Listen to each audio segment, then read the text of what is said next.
Eu separei para estudar o Evangelho de Mateus, porque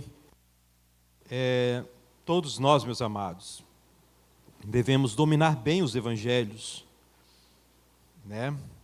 As cartas paulinas, cartas de Pedro, de João, todas elas dependem dos Evangelhos. O Evangelho, os Evangelhos são o cumprimento das profecias do Antigo Testamento. Glória a Deus, igreja.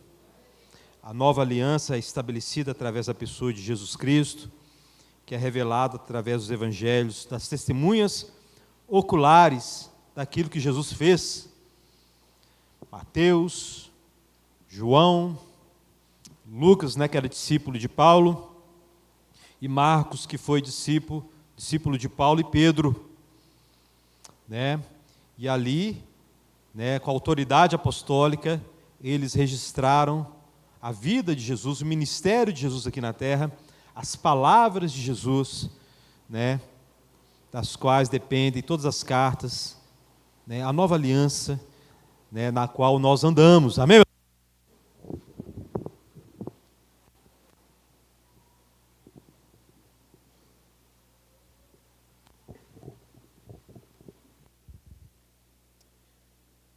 E aí foi uma bênção para a minha vida estudar o Evangelho de Mateus. Continuo estudando.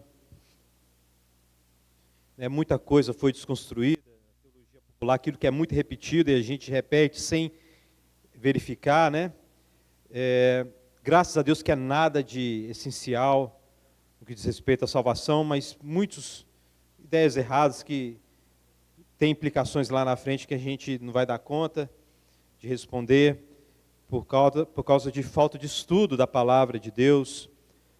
O Sermão da Montanha é muito mal compreendido, as palavras de Jesus, e aí a gente tira conclusões que vão complicar, se a gente parar para pensar, e a gente vai complicar bastante, mas graças a Deus, através do estudo deste Evangelho maravilhoso e poderoso, eu fui muito edificado no ano de 2024, e vou trazer essa mensagem aqui para a igreja. Mateus 19, 16, a história do jovem rico, do homem rico. Todos vocês já ouviram várias pregações sobre este texto, é um texto muito usado nas pregações, é um texto muito rico, é um texto que fala da maldade humana. Jesus deixa, mais uma vez, bem claro que todos são maus, só Deus é bom. Amém, mas olha, todos são maus, só Deus é bom. Um texto também que fala da divindade de Cristo, de maneira implícita fala da salvação pela graça, que a salvação é pela graça, não é pelas obras. A salvação é impossível aos homens, Fala do verdadeiro sinal da salvação, que é seguir a Cristo Jesus. Fala do julgamento final. É um texto muito rico, no qual Jesus, para responder à pergunta deste homem, como vou herdar a vida eterna? Foi a pergunta deste homem. Jesus, ele fala de tudo isso de maneira bem resumida e bem profunda. E mais uma vez, o apóstolo Mateus tem a intenção de mostrar para os seus leitores, judeus, que Jesus Cristo é o Messias, que Jesus Cristo tem toda a autoridade, ele tem todo o poder, amém, meus amados? Mas foi rejeitado, tem sido rejeitado, como o Pai foi rejeitado desde a fundação do mundo. Uma coisa que é clara para nós nas Escrituras é que Deus é sistematicamente rejeitado. E não foi diferente com o Filho de Deus.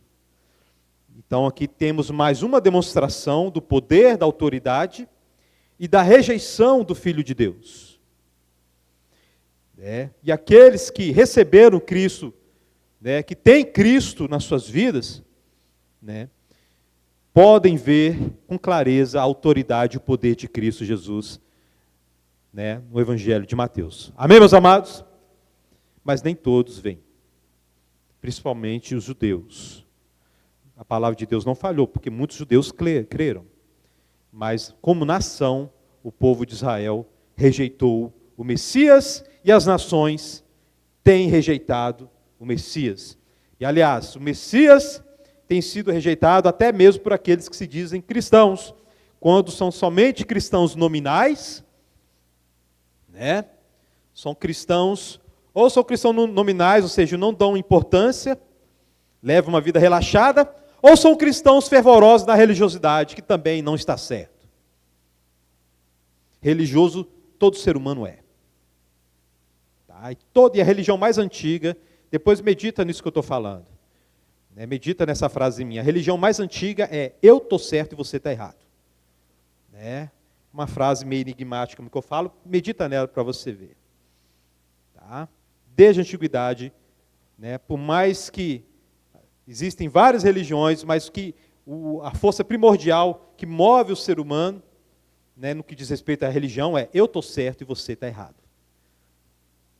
Não é assim com Cristo. Né? E você vê isso claramente até mesmo nos debates bíblicos, né, debates que irmãos, por causa de assuntos, né, assuntos pequenos que não têm a ver com o principal das Escrituras, né, quase saem no tapa, né, por causa de assuntos, né, periféricos. É a religião antiga funcionando na vida dessas pessoas. Devemos ter cuidado. Amém, meus amados? Vamos orar antes da leitura do texto também? Pai Santo, nós vamos ler este texto maravilhoso, este texto poderoso, Pai, no qual o Senhor demonstra várias coisas para nós. Meu Pai, meu Deus, longe, meu Deus, de ser uma demonstração de conhecimento, e longe, meu Deus, para simplesmente promover, meu Deus, a informação das pessoas, Pai. O que eu peço ao Senhor nessa noite, Pai, que no nome de Jesus, o Teu Santo Espírito haja poderosamente, Pai, através da Tua palavra, levando, meu Deus, o entendimento, promovendo o quebrantamento, promovendo o renovo espiritual, Pai, no nome de Jesus. Porque, meu Deus, teologia, conhecimento, meu Deus, sem aplicação, Pai, não vale nada, é lixo. Mas, meu Deus, o conhecimento, as palavras escritas pelo Espírito Santo, Pai, levadas pelo próprio Santo Espírito para os nossos corações, Pai, isso sim é poderoso, Pai. E é isso que eu te peço, Pai. A ação do Teu Santo Espírito sobre as nossas vidas, Pai, através da Tua palavra. No nome de Jesus, amém. Vamos ler. Mateus 19, 16. E eis que alguém, aproximando-se, lhe perguntou: Mestre, que farei eu de bom para alcançar a vida eterna? Respondeu-lhe Jesus: Por que me perguntas acerca do que é bom? Bom só existe um. Se queres, porém, entrar na vida, guarda os mandamentos. E ele lhe perguntou: Quais? Respondeu Jesus: Não matarás, não adulterarás, não furtarás, não dirás falso testemunho, honra teu pai e tua mãe, amarás o teu próximo como a ti mesmo. Replicou-lhe o jovem: Tudo isso tenho observado, que me falta ainda? Disse-lhe Jesus: Se queres ser perfeito, vai, vende seus bens, dá aos pobres e terás um tesouro no céu. Depois vem e segue-me. Tendo, porém, o jovem ouvido esta palavra, retirou-se triste por ser dono de muitas propriedades. Então disse Jesus a seus discípulos: Em verdade vos digo que um rico dificilmente entrará no reino de Deus, no reino dos céus. E ainda vos digo que é mais fácil passar um camelo pelo fundo de uma agulha do que entrar um rico no reino de Deus. Ouvindo isso, os discípulos ficaram grandemente maravilhados e disseram: Sendo assim, quem pode ser salvo? Jesus, fitando neles o olhar, disse-lhes: Isto é impossível aos homens, mas para Deus tudo é possível. Então lhe falou Pedro: Eis que nós tudo deixamos e te seguimos, que será, pois, de nós? Jesus lhes respondeu: Em verdade vos digo que vós, os que me seguistes, quando na regeneração o Filho do Homem se assentar no trono da sua glória, também vos assentareis em 12 tronos para julgar as 12 tribos de Israel. E todo aquele que tiver deixado casas, ou irmãos, ou irmãs, ou pai, ou mãe, ou mulher, ou filhos, ou campos, por causa do meu nome, receberá muitas vezes mais e herdará a vida eterna. Porém, muitos primeiros serão últimos, e últimos primeiros.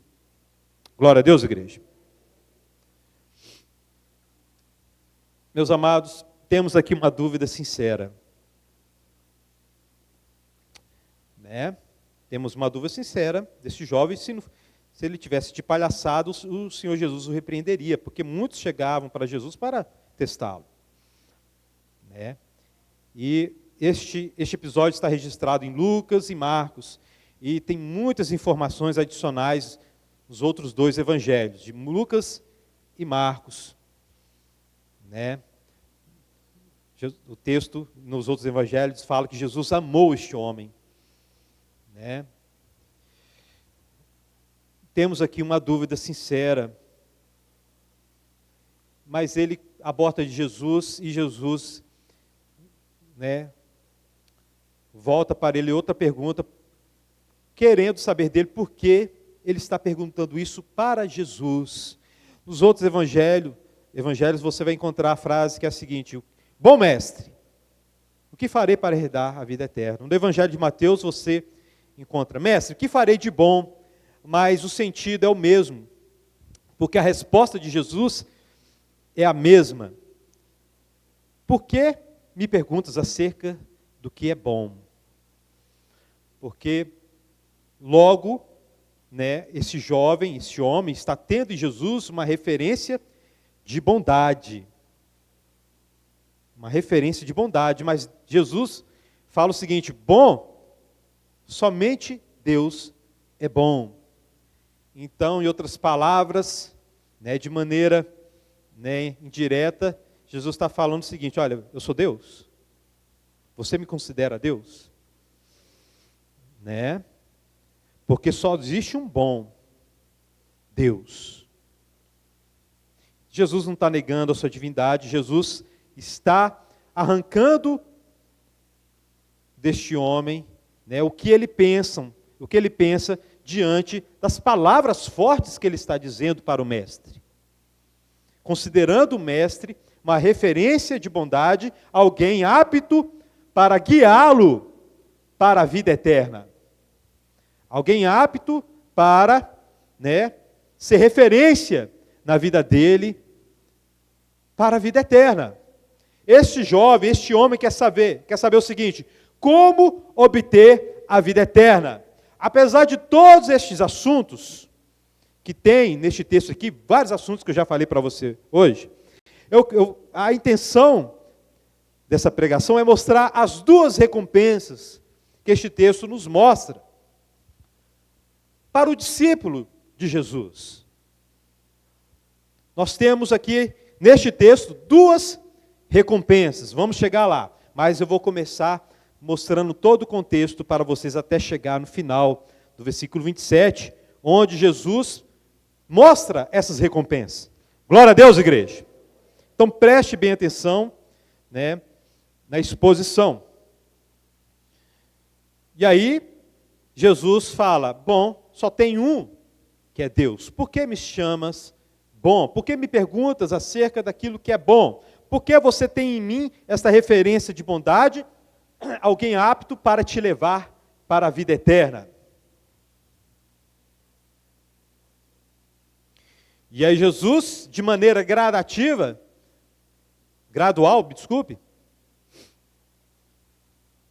ele vai ensinar o caminho da salvação para este homem. Se queres, porém, entrar na vida, guarda os mandamentos. E ele lhe perguntou: quais?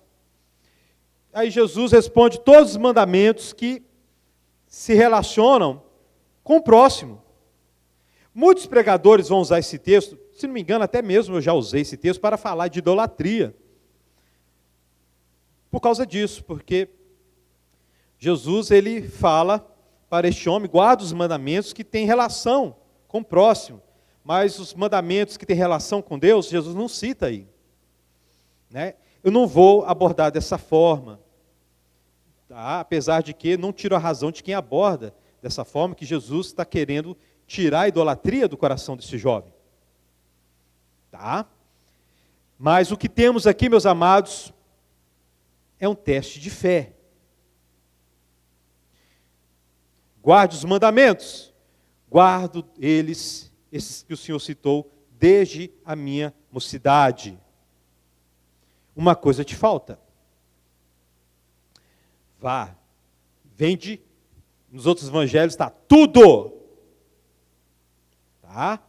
Vai e vende tudo, está lá em Lucas e Marcos, tudo. Aqui está tudo? Não, né? Nos outros evangelhos você tem que ler a mesma passagem em todos os evangelhos para entender. Vá e vende tudo. Terás um tesouro no céu, depois vem e segue-me. Você vai ser um discípulo meu. Tem dois aspectos importantes aqui. Jesus chama esse jovem para ser um discípulo. Diferente quando ele expulsou o demônio do Gadareno. O Gadareno, né? Eu quero ir atrás do Senhor. Não, vá para o seu povoado e proclame o que Deus fez por você lá. Para este homem, Jesus fala, vá e vende tudo, venha, depois venha e segue-me. Não ia ser um dos 12, porque os 12 já estavam completos, mas provavelmente participaria do grupo dos 70. Seguindo Jesus.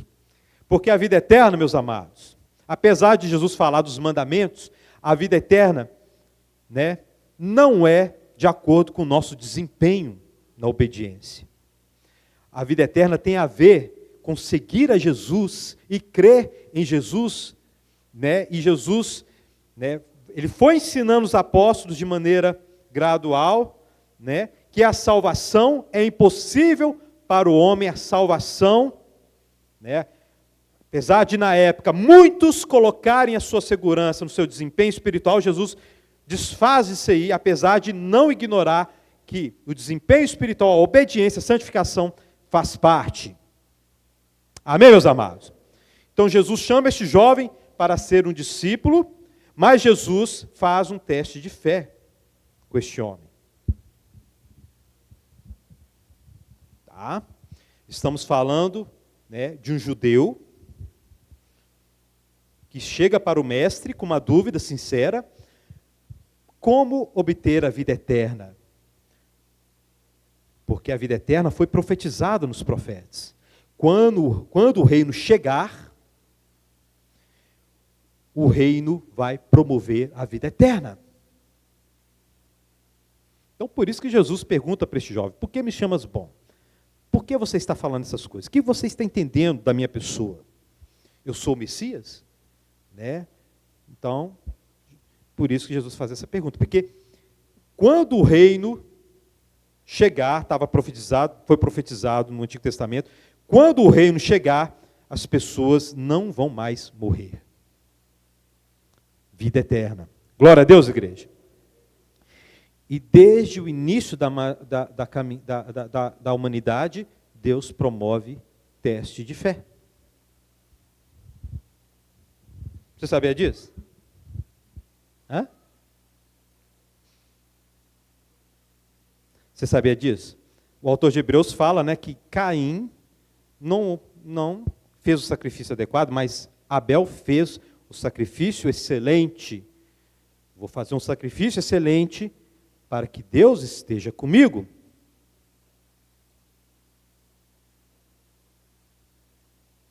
Abraão, o pai da fé, né? Chamado pai da fé. Abraão, sai da tua terra, do meio da parentela, vá para uma terra que eu te mostrarei, farei de ti uma grande nação, e através de ti todas as famílias da terra serão o quê? Abençoadas. E o teste de fé, meus queridos, sempre envolve, repito para a igreja, tem sido insistente, para você ver a sua caminhada cristã. Teste de fé envolve doutrina, mandamento e promessa. doutrina, mandamento e promessa. Abraão, sai do meio da tua parentela. Mandamento. Vá para uma terra que eu te mostrarei. Mandamento. Farei de ti o quê? Uma grande... O que é isso? Promessa. Glória a Deus, igreja. Todo aquele que caminha por fé, caminha com essas três coisas. Ele aceita o que Deus fala sobre o mundo, sobre todas as coisas, doutrina. Aceita o que Deus ordena, o que devemos fazer ou deixar de fazer, mandamento.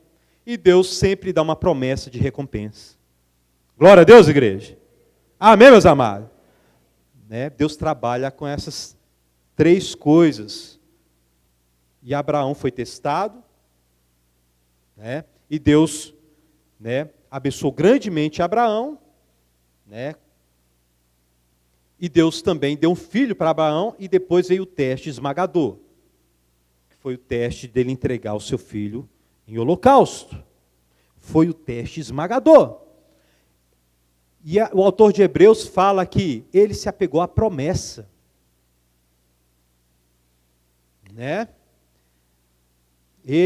Abraão dedicou Isaque ao Senhor, apesar do anjo ter impedido, segurado a mão de Abraão, mas ele dedicou Isaque ao Senhor, por causa de uma promessa.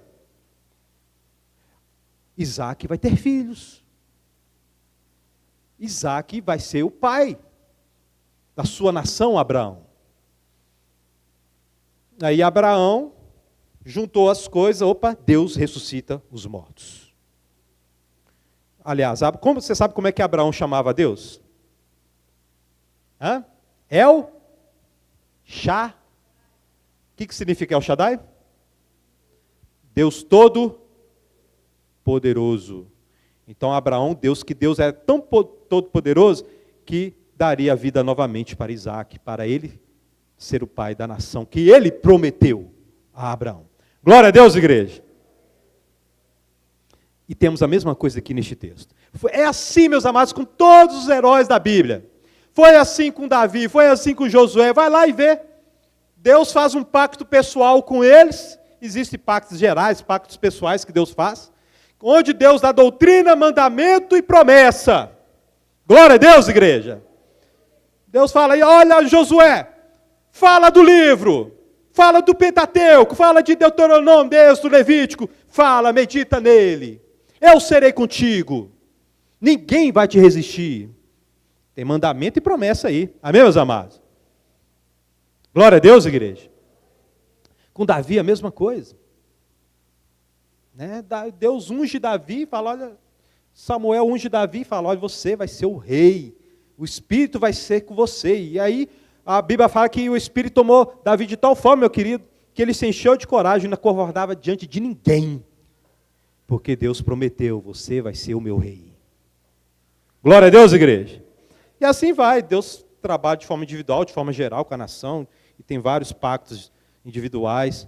E aí Jesus chama este jovem para um teste peculiar. Para este jovem. Meus amados, não é pecado ser rico. Não é pecado ser rico. A Bíblia não condena a riqueza. A Bíblia condena o amor ao dinheiro, o desejo de ser rico atrapalha o cristão. A Bíblia fala disso. A Bíblia fala para você focar em algumas coisas, focar no reino. A pessoa que foca na vontade de ser rico, ela perde o rumo e se envolve em ansiedade, jeitinhos. Não é pecado. Por isso, não é doutrina. Eu vou chegar aqui e falar o seguinte, olha, vai, vende tudo que você tem, dá para os pobres, você vai ter um tesouro no céu. Jesus estava falando, provavelmente ele estava se referindo a Provérbios, onde fala, quem dá aos pobres o quê? Empresta a quem? A Deus. Aí Jesus fala, olha, vai lá, vende tudo o que você tem, dê aos pobres e você terá o quê?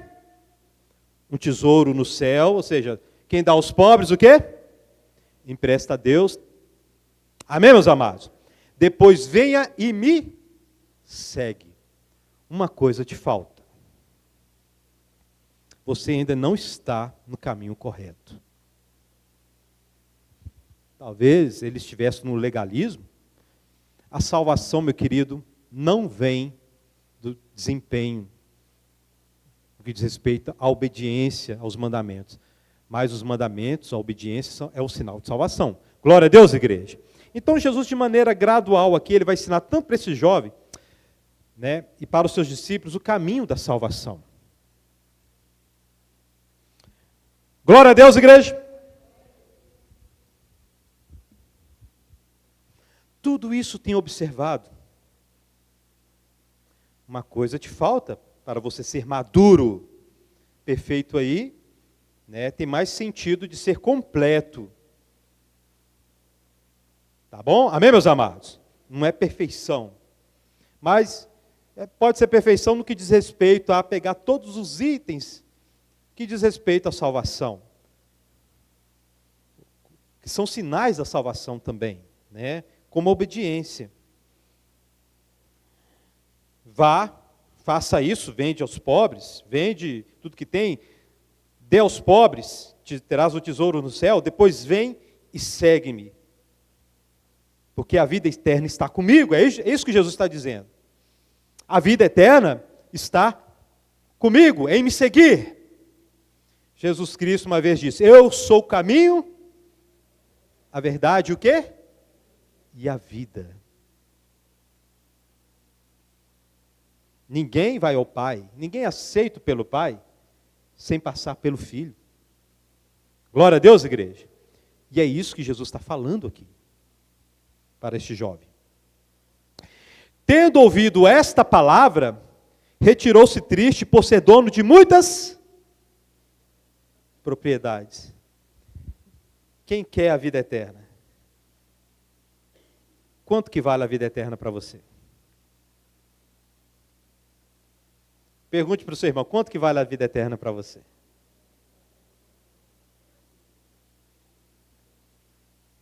Né? Quanto que vale? Esse jovem achou a vida eterna menor do que o valor das suas tantas propriedades. Está escrito, retirou-se triste, por quê? Qual é a causa disso? Porque tinha muita coisa, tinha que abrir mão de muita coisa. Era um preço muito alto. E aí sim eu concordo quando alguns pregadores falam que a idolatria foi revelada, porque foi mesmo. Né? Mas é um teste de fé.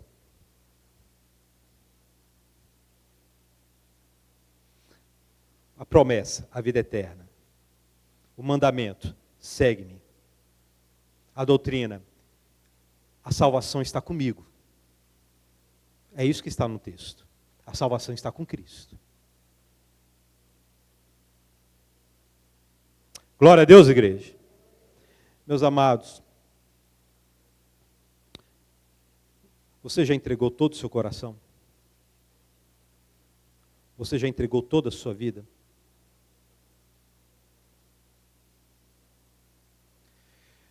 Este teste, meus amados, foi para aquele jovem, para uma situação específica. Foi para ele ser discípulo de Jesus. Mas, se tem uma coisa em comum em todo aquele que buscou a Deus desde o início da humanidade, é o seguinte critério: Deus é tudo e tudo é dele. Deus em primeiro e o resto é resto.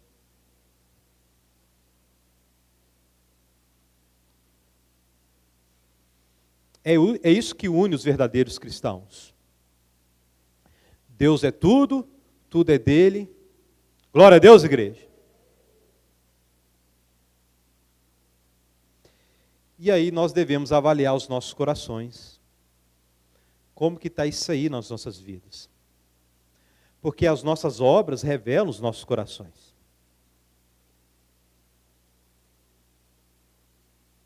Tá? E a gente vê claramente quando alguém não tem o reino de Deus em primeiro lugar. E a gente vê claramente na gente mesmo também. Esse chamado específico para ser um itinerante, juntamente com Jesus, indo para os povoados, pregando o Evangelho, né? Não é o seu chamado. Você está aqui em Belo Horizonte. Você é chefe de família, né? Você é mãe, você tem trabalho. O Novo Testamento não fala para todo mundo sair por aí, sair visitando as cidades. Mas o Novo Testamento fala para os discípulos de Jesus, puxando essa mesma linha, né? E Jesus sempre trabalhou com essa coisa de entrega total. E ele sempre trabalhou a ideia de perder para ganhar. Amém, meus amados? E a gente não pode deixar isso passar das nossas vidas. Porque, como eu disse, existem os cristãos relaxados, existem os religiosos. Todos os dois estão errados. Mas a questão é, eu vivo para o reino? Eu vivo para o reino de Deus? Quando eu oro, venha a nós o vosso reino, eu estou entendendo o que eu estou dizendo. Eu entendo que é o senhorio de Cristo sobre todas as coisas da minha vida, sobre o dinheiro, sobre a família. E outra, se alguma coisa entrar em conflito com Cristo, a outra coisa já perdeu? Será que é isso? Porque a aplicação dessa mensagem até então para nós é essa.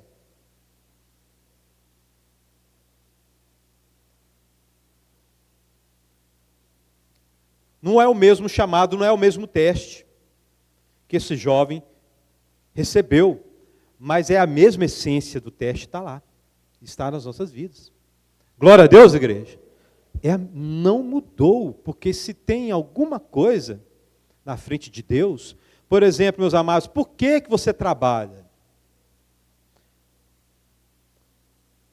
Você deve trabalhar para a glória de Deus. Mas isso não é tão forte assim nos nossos corações. Sabe? Uma das coisas que faz a pessoa trabalhar é o medo da escassez, é o medo de faltar. Né? A ansiedade de ter, é a vontade de ter e a preocupação de faltar. E aí nós falhamos naquilo que Jesus ensinou no Sermão da Montanha. Buscar em primeiro lugar o reino de Deus e a sua justiça e as outras coisas. Que coisas?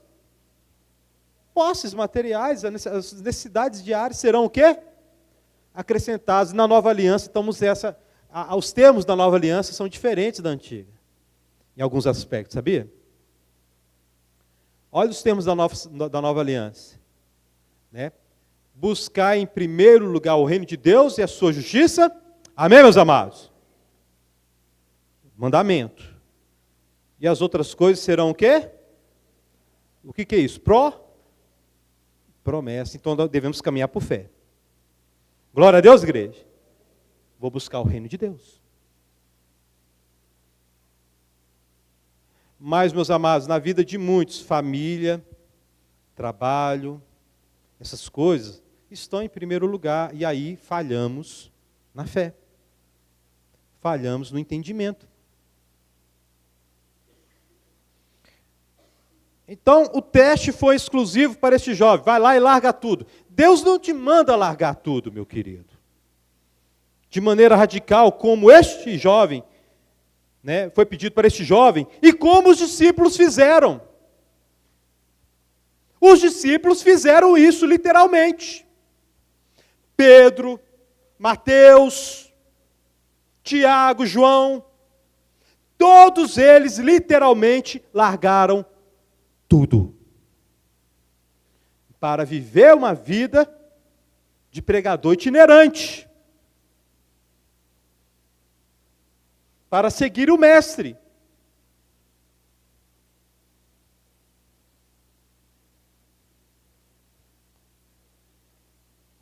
Deus não pede, né, a não ser que seja o Espírito através de revelação, profecia, né? Dificilmente Deus pede isso para alguém hoje. Vá lá e realmente, literalmente, largue tudo. Deixa tudo para trás e vá para outro lugar. Mas Deus ordena. você tem isso aí, você tem aquilo, tudo é meu. Glória a Deus, igreja. Faça tudo do meu jeito, dentro dos meus critérios. Vivam uma vida comum, como homem, chefe de família, como trabalhador, mas entenda, tudo é meu e você deve buscar em primeiro lugar a minha justiça, a minha glória. Glória a Deus, igreja. Assim, vivendo assim, nos ajuntamos na mesma disposição destes homens. Glória a Deus, igreja. Amém, meus amados?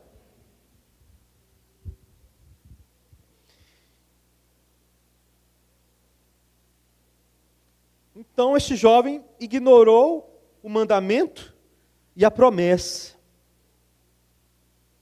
Ignorou o mandamento e a promessa, foi reprovado na fé. Meus amados, nós andamos sobre as águas. Glória a Deus, igreja. Ninguém aqui viu Deus. Ninguém viu aquilo que nós vamos ser no futuro. Amém, meus amados? Mas Deus prometeu para nós, na nova aliança, busque em primeiro lugar o reino de Deus, as suas necessidades diárias serão supridas, e lá no futuro, eu voltarei e acabarei com a morte, com o pecado, acabarei com a tristeza e com a dor. Glória a Deus, igreja. Andamos sobre as águas. Quem é servo de Deus anda sobre as águas, porque vive uma vida de abnegação, uma vida na qual ele se controla, freia os desejos, freia os prazeres, para ganhar uma recompensa maior. Glória a Deus, igreja. Para ganhar uma recompensa maior. Este jovem perdeu, segundo o que está escrito, ele perdeu a vida eterna. Alguns dizem que esse jovem foi Barnabé, né, que mais para frente se arrependeu. Isso não tem prova, é especulação pura, não tem prova nenhuma. Chegam até a dizer que foi João Marcos que fez essa pergunta. Tudo isso é especulação. Mas o que o texto nos mostra, que este homem ignorou a vida eterna e trocou a vida eterna pelas propriedades. Por isso que vem a pergunta, quanto que vale a vida eterna para você?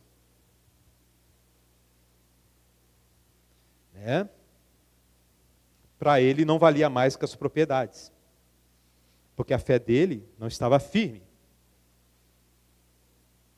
Não estava convicto que Jesus é a verdade. Olha o que diz o versículo 22. Tendo, porém o jovem, ouvido essa palavra, retirou-se triste, possuidor de muitas propriedades. Então, disse Jesus aos seus discípulos, eu estou lendo aqui na NVI, deixa eu voltar para a área aqui. Tendo ouvido essa palavra, versículo 23, então Jesus disse aos seus discípulos, em verdade vos digo, o quê? O que está escrito aí?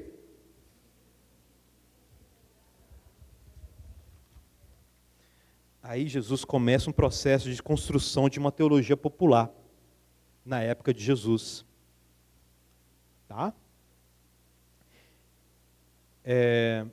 Riqueza, para muitos judeus na época de Jesus, era sinal de aprovação de Deus na vida do judeu. Um judeu próspero está cumprindo a antiga aliança. Está cumprindo a aliança de Moisés. Tá? O que não é bem assim.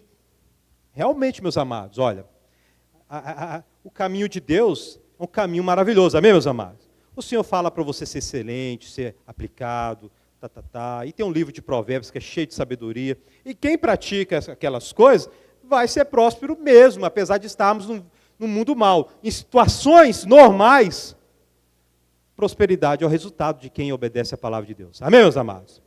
Amém, meus amados? Mas não é sinal de salvação assim, não. Tá? E, aliás, dependendo da época, são justos que serão pobres.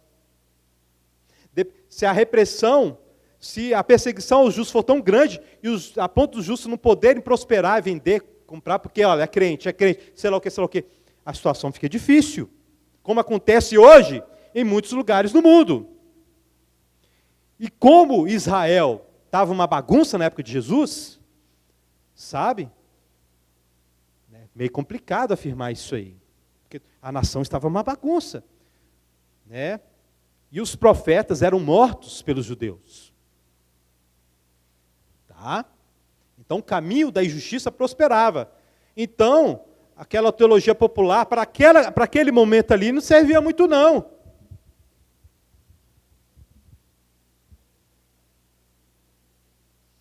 E aí Jesus fala, um rico dificilmente entra no reino de Deus. É mais fácil um camelo passar pelo fundo de uma agulha.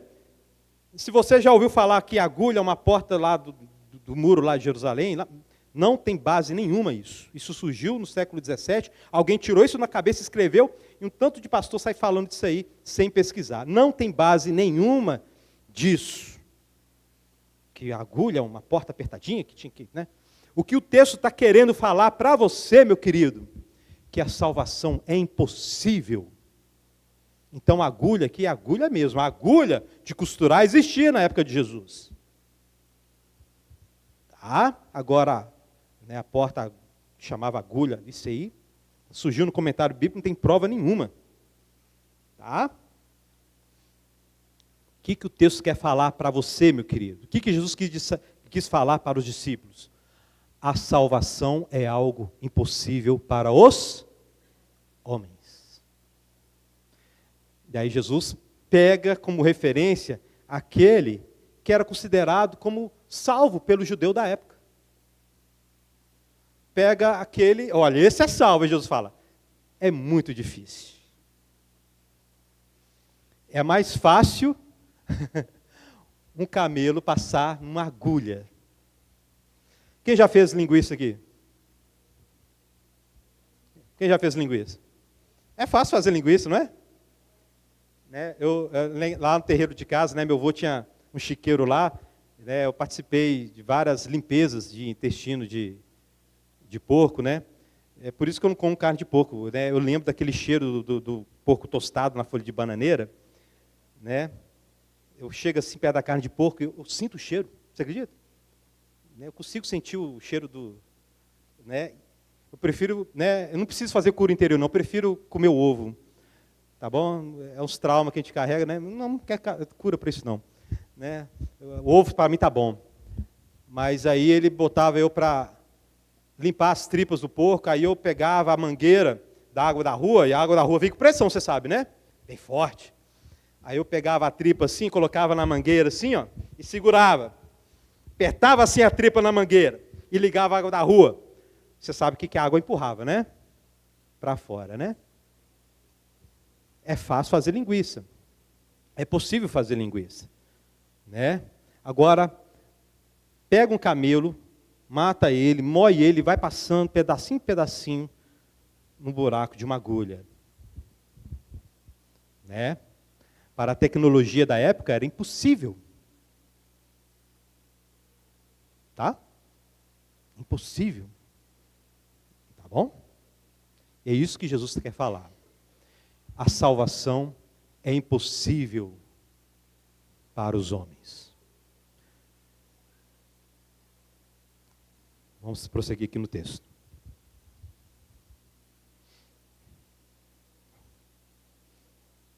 E aí os discípulos ouvindo isso, o que diz o texto? Ficaram o quê? Grandemente o quê? Esse cara assim, quê? O que o senhor está falando? Olha a desconstrução aí do pensamento, né? O que o senhor está falando? Hã? Ficaram grandemente maravilhados. A salvação é impossível para os homens. Né? Não é por obras, não é por desempenho, não é pela obediência à lei.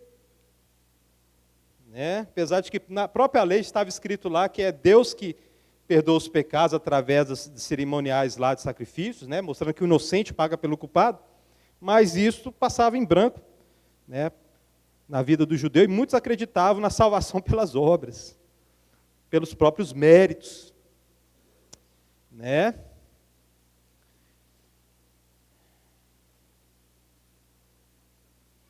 ficaram grandemente maravilhados. Então disseram: quem pode ser salvo? Jesus Cristo, o quê? Aí o texto fala, Jesus Cristo fitando neles o olhar. Olha só a profundidade do momento aqui, né? A profundidade do momento. Os discípulos ficaram maravilhados com a informação, e aí Jesus fita neles o olhar. Isto é impossível para os homens. Glória a Jesus, igreja. Quem é o autor da sua salvação, meu querido? Jesus. Aplauda Jesus, meu querido. Maravilha. Que glória. Isso é impossível, mas para Deus tudo é possível. Jesus Cristo vai salvar. Ele é Deus. Né? Hoje eu estou derrubando tudo, né? Jesus Cristo vai salvar. O Pai vai salvar. Né? Não foi à toa quando ele disse lá na cruz, não, meu querido. Está consumado. Glória a Deus, igreja. Está consumado. A pergunta está respondida. Né? Como assim pecadores são salvos? Cristo morreu por pecadores como eu, como você. Ah, meu querido, o camelo passou na agulha. Glória a Deus, igreja. Porque Deus faz o camelo passar pelo buraco da agulha. Maravilha. E aí Pedro, aí vamos entrar na questão da recompensa, né? Então Pedro falou: eis que tudo deixamos e te seguimos. O que será de nós? Ou seja, né? A respeito da vida eterna, que Jesus tinha dado a resposta para o jovem, né? O homem rico. Pedro fala: olha, nós não somos ricos não, mas deixamos tudo. Né? Meus amados, os discípulos deixaram para trás mulher, filhos, trabalho, deixaram para trás tudo, meu querido, para seguir Jesus. Apesar de não terem um entendimento completo sobre a doutrina da salvação, mas eles estavam no caminho, e a resposta de Jesus para eles é maravilhosa. Ah, meus discípulos, quando o filho do homem, uma referência a Daniel, profecia de Daniel que diz: eis que vejo uma figura, filho do homem, ele julgará as nações. Né? Está falando do Messias, e Jesus fala: eu sou filho do homem. Eu sou o cumprimento dessa profecia de Daniel. Quando o filho do homem se assentar na sua glória, na regeneração, ou seja, no cumprimento de todas as promessas do Antigo Testamento sobre a renovação da terra, a renovação da criação, a vida eterna, a justiça sendo, né, de forma poderosa, implantada nos corações.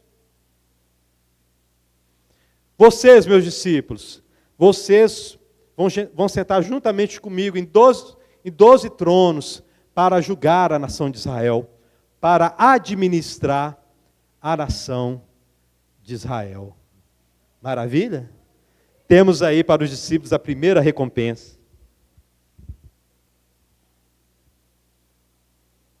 Vocês que me seguem, vós que me seguistes, né? Vocês que me seguem, vocês serão recompensados, vocês têm a vida eterna. E outra, vocês terão responsabilidades, vocês se assentarão em tronos para julgar.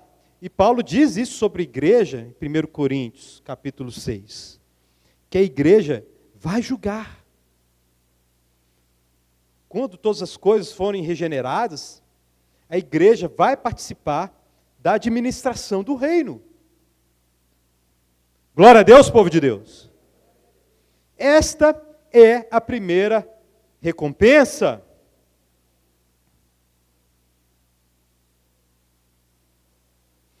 E aí no versículo 29, e todo aquele, e aí Jesus agora vai além dos discípulos, né? E está falando aqui, Jesus agora vai falar de você, meu querido, de mim, de todos aqueles que creem nele.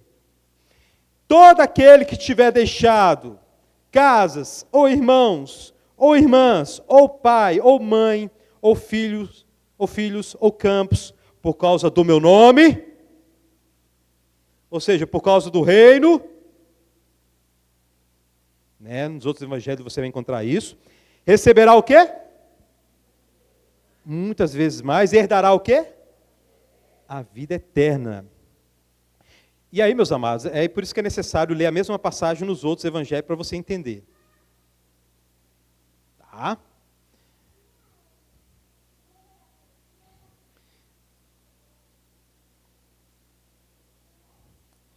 Todos que deixarem, né, todas essas coisas, né, receberá muitas vezes mais nesta vida.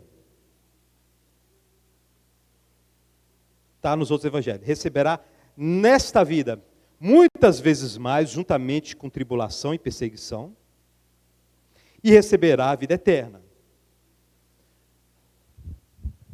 Pastor,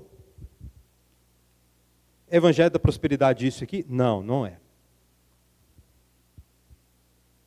Né?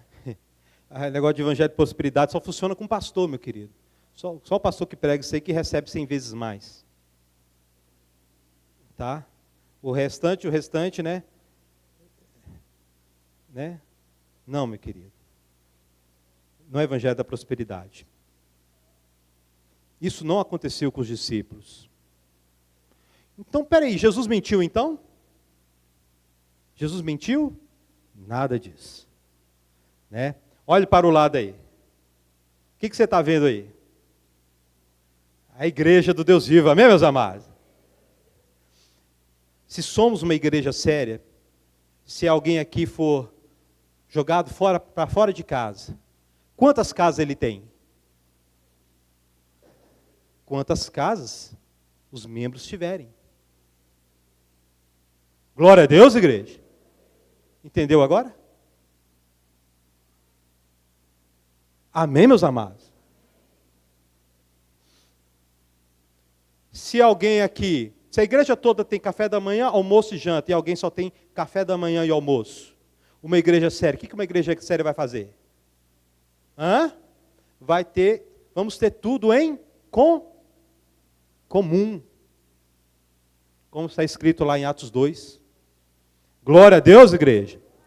Apesar de que, né, numa situação mais específica aqui desse texto aqui, ó, Pedro está pensando, vou dar um chego lá em Tiatira. Pedro tinha casa em Tiatira?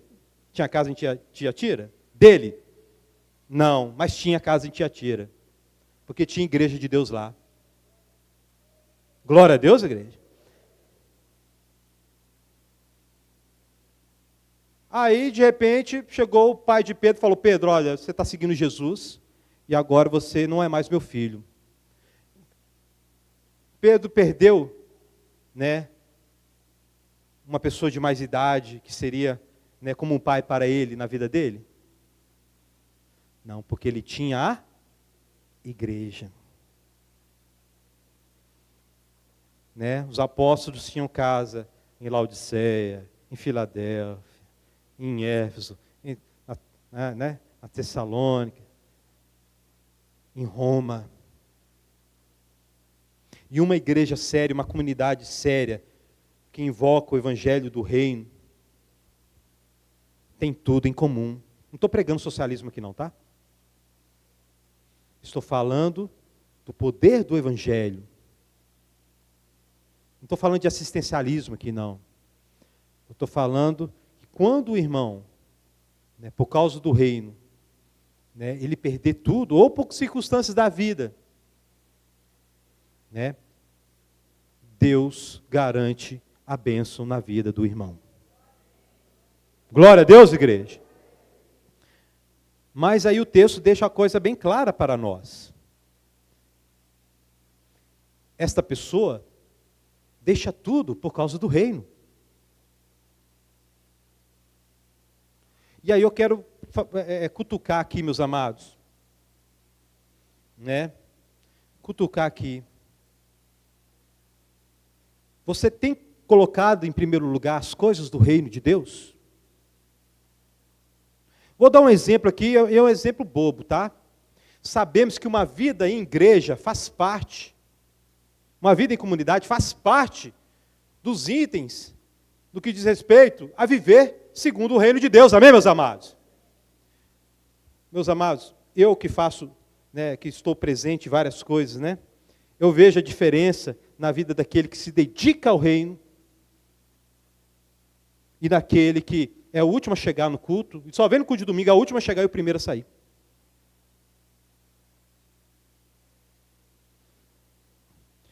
Quem se dedica ao reino é recompensado nessa vida ainda. Com amigos, com ajuda, com uma série de coisas, meus amados. Porque a comunidade se junta para restabelecer o irmão. Glória a Deus, igreja. Né? E falando dos apóstolos que abandonaram tudo para viver segundo ao reino, né? Segundo o reino, né? Eles foram levando nada para as cidades. E aí eles voltam e Jesus pergunta o seguinte: porventura lhes faltou alguma coisa? O que eles respondem? Nada nos faltou. Glória a Deus, igreja. Glória a Deus, povo de Deus. Então, duas recompensas para aqueles que abandonam tudo, colocam o reino de Deus em primeiro lugar. A vida eterna e nesta vida, 100 vezes mais irmãos, pais, mães, campos e casas. Glória a Deus. Glória a Deus, meu querido. Isso é poder de Deus? Amém, meus amados? Isto é a igreja do Deus vivo. Hã? E aí Jesus termina com uma frase enigmática, que a gente sabe muito bem o significado dela. Mas muitos primeiros serão o quê? Últimos. E últimos serão primeiros. Ou seja, olha, o que vocês pensam que é, não é bem assim que é não, viu? E o que vocês pensam que não é bem assim não, viu? Eles ficaram atônitos, porque aquilo que eles pensavam que era, não era. Né? E Mateus abrange muito mais essa aplicação deste versículo, né? Os judeus que eram, não foram. Aqueles que eram seus, não receberam. A lógica do reino é diferente. Você perde para ganhar, você é maior do que porque serve. Glória a Deus, igreja. E tudo com a motivação correta no coração. Amém, meus amados? Né? Que Deus abençoe você grandemente. Meu querido, que você coloque em primeiro lugar na sua vida o reino de Deus. Meus amados, se vier alguma coisa, e Deus vai testar se a gente colocou, vai fazer essa prova de fé se a gente realmente abandonou tudo em favor do reino. Meus amados, algo assim que, né? O maior herege do Brasil, pastor herege do Brasil, né? Abandonou a verdade por causa do filho. Pregou a vida toda contra a prática homossexual. O dia que o filho revelou, ele foi lá e revisitou toda a teologia dele e adaptou a palavra de Deus ao amor dele pelo filho. E agora ele afirma que a prática homossexual não é pecado. Não deixou filhos pelo reino. Deus vai constantemente testar a nossa fé. Se filhos, se pais, se bens, se qualquer outra coisa, está em primeiro lugar na nossa vida. Porque todas as coisas podemos ter e administrar segundo os padrões do reino. Tendo o reino acima de todas as coisas. E nós, como filhos de Deus, meus amados, não podemos tropeçar permitindo que a idolatria entre nos nossos corações. Amém, povo de Deus? Não podemos permitir isso. Ah, meu querido irmão, ontem eu estava dando exemplo para um jovem. Né? Tinha um jovem aqui na igreja, uns anos atrás. E ele tinha um senso deturpado de justiça. Né? Na hora da ceia, ele não participava nem do pão, nem do vinho. né, ele tinha um trem estranho e ele chegou para mim me repreendendo, olha, tem que falar para a igreja que a igreja não pode comer carne. Porque é uma injustiça contra os animais. E Deus fala comigo, não tem que comer carne. Aí eu li para ele o texto que Deus fala para Noé, pode comer de tudo. Eu li para ele o texto que Jesus fala, né, da pesca maravilhosa, né? Aí está lá escrito no texto, né, que os peixes se debatiam dentro do barco, né? Li para ele o texto que Jesus fez um churrasquinho, chamou os discípulos, vem para cá, numa praia, né? Aí eu falei com ele, o seu senso de justiça é o seu senso de justiça. Você vai abandonar isso aí para... A questão, meus amados, que a pessoa que faz isso, ela sente no coração e ela, profundamente, ela está lá. É verdade, eu estou certo e eu sinto, e emocionalmente ela está envolvida com os conceitos dela. Meus amados, meus queridos, se Deus afirma algo claramente nas Escrituras, e isso vai contra tudo aquilo que nós sentimos, nós devemos ficar com Deus. Glória a Deus, igreja. Porque a justiça é o que Deus diz que é justiça, e não o que eu digo que é justiça. Isso é abandonar tudo, meu querido.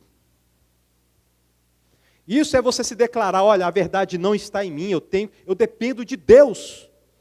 Eu tenho que abandonar a religião antiga, eu estou certo, você está errado, aquela coisa, o orgulho, aquelas opiniões, aquele trem doido, que tomam conta da nossa vida, e abraçar a verdade de Deus, realmente viver de forma integral, morto, perdendo para ganhar, né? Se anulando para ser exaltado. Isso é entregar tudo, meu querido. Meu querido irmão, que você, no nome de Jesus, entregue tudo. Que você, todos nós, em algum aspecto, vai estar errado, em algum detalhe da Bíblia, mas a gente não pode estar errado no principal. Mas todos nós devemos ter o seguinte princípio no coração, olha, Deus é verdade e tudo é dele. Glória a Deus, igreja.